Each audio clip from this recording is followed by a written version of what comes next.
আমাদের আজকের আলোচনা ইংরেজি ভাষার কিছু ব্যঞ্জনধ্বনি বা কনসোন্যান্ট সাউন্ড নিয়ে। কনসোন্যান্ট সাউন্ড হলো যে ধ্বনিগুলো জিভ, ঠোঁট, দাঁত বা মুখের অন্য কোনো অংশে বাধাপ্রাপ্ত হয়ে বেরিয়ে আসে।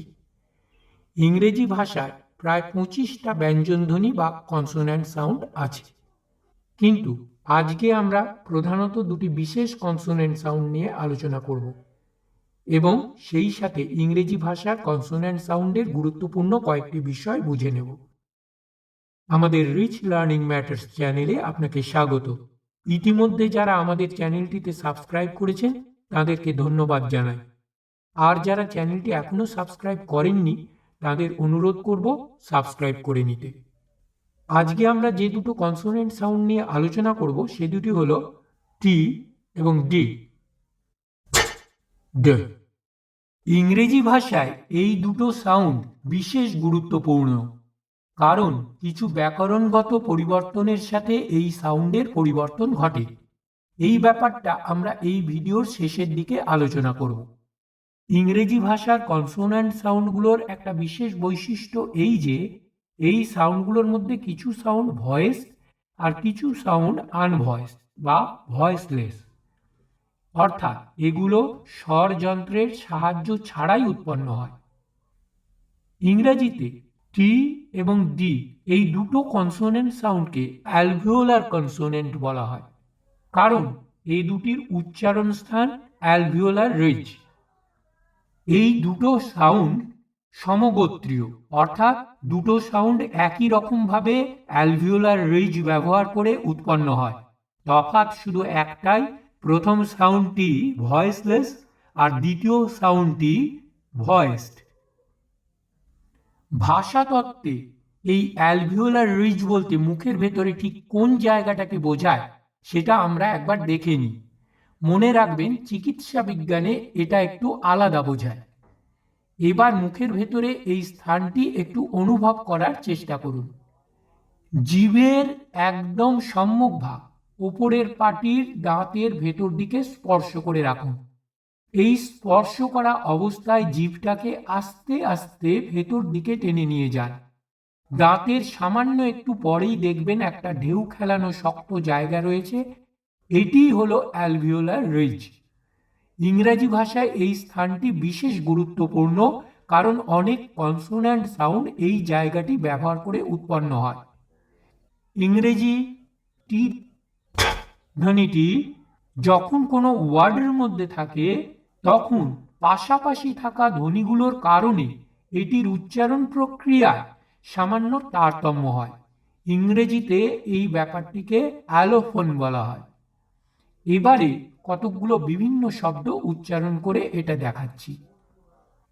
ঠাই, টম, থমাস। এখানে টি এর উচ্চারণ জিভের ডগা অ্যালভিওলার রিজে রেখে হবে। জিভ ওপরের পাটির দাঁত স্পর্শ করবে না। উচ্চারণের সময় জিভ নেমে গিয়ে ফুসফুস থেকে বায়ু সজোরে বেরিয়ে আসবে। এই সময় ঠোঁট দুটো অনেকটা প্রসারিত হয়ে খুলে যাবে। দ্বিতীয় উদাহরণ,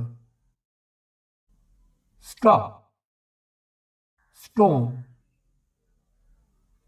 এটাও আগের মতো, তফাৎ শুধু একটাই যে এটা আগের মতো সবেগে উচ্চারিত হবে না। তৃতীয় উদাহরণ, ট্রেন, ট্রাপিজ, নট রিয়েলি।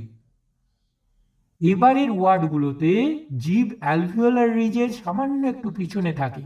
সাধারণত টি এর পরে যদি আর থাকে তখন এটা ঘটে। ইংরাজি টি সাউন্ডের পরে জিভ সাধারণত দাঁত স্পর্শ করে না, তবে কোনো কোনো ক্ষেত্রে দাঁত স্পর্শ করে, যেমন এই শব্দটা এইট, আউটডোর। এক্ষেত্রে টি ধ্বনিটি প্রায় অনুচ্চারিত থাকে। টুইন, এক্ষেত্রে টি উচ্চারণের মুহূর্তে ঠোঁট দুটো গোলাকার হয়ে ছোট হয়ে যায়।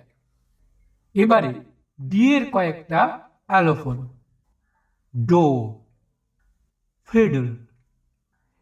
এখানে উচ্চারণ স্বাভাবিক, জিভের ডগা অ্যালভিওলার রিজে থাকবে, টি এর মতোই উচ্চারণ হবে, কিন্তু এটা ভয়েসড কনসোনেন্ট। ডি এর আর একটি অ্যালোফোন ডিড। এখানে শেষের ডি এর আওয়াজ একটু চাপা প্রকৃতির। 100, এখানে দ্বিতীয় ডি উচ্চারণের সময় জিভ অ্যালভিওলার রিজ ছুঁয়ে তারপর দাঁত স্পর্শ করছে। টি এবং ডি এর কয়েকটি অ্যালোফোন দেখানো হলো।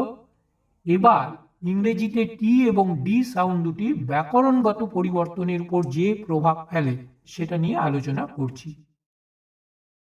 প্রথমে একটা উদাহরণ লক্ষ্য করা যাক। Krishna kissed her baby. এখানে ভার্বটি উচ্চারিত হচ্ছে কিসড।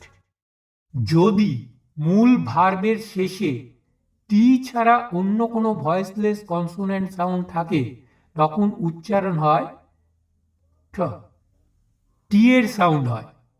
এখানে মূল ভার্ব কিস এবং এস ভয়েসলেস, তাই ডি এর সাউন্ড না হয়ে টি এর সাউন্ড হবে। অপরপক্ষে ধরা যাক এই বাক্যটা, শি লাভড হিম। এক্ষেত্রে ডি এর আগে ভয়েস কনসোনেন্ট হুই থাকায় কোনো পরিবর্তন হচ্ছে না।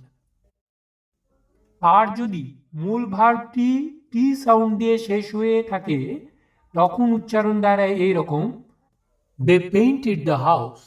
এটি অবশ্য ব্রিটিশ ইংলিশের ক্ষেত্রে প্রযোজ্য। ইংরেজির দুটো মুখ্য কনসোন্যান্ট সাউন্ড নিয়ে আলোচনা এখানেই শেষ করা হলো। ভিডিওটি ভালো লেগে থাকলে একটা লাইক দিতে ভুলবেন না, আর সাবস্ক্রাইব না করে থাকলে পরের ভিডিওটি পেতে সাবস্ক্রাইব করে রাখবেন। প্রশ্ন থাকলে কমেন্ট বক্সে লিখতে পারেন। ভিডিওটি দেখার জন্য আপনাকে ধন্যবাদ। পরের ভিডিওটি অবশ্যই দেখবেন।